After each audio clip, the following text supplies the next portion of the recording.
ბუნდესტაგის მიერ ფრიდრიხ მერცის გერმანიის კანცლერის თანამდებობაზე დამტკიცებიდან მეორე დღესვე იგი რამდენიმე სახელმწიფოს ეწვია.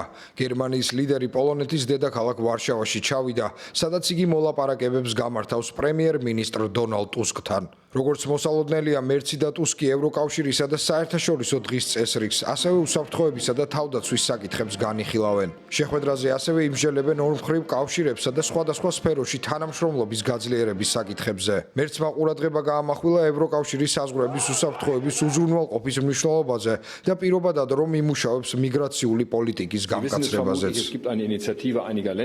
თქვენ სავარაუდოდ იცით ამის შესახებ. არსებობს ევროპული ქვეყნების, დანიის, ნიდერლანდებისა და იტალიის ინიციატივა. სხვა ბევრი ქვეყანა უერთდება ამ ინიციატივას, რომელიც ევროპის თავშესაფრისა და მიგრაციის პოლიტიკის გამკაცრებას უკავშირდება.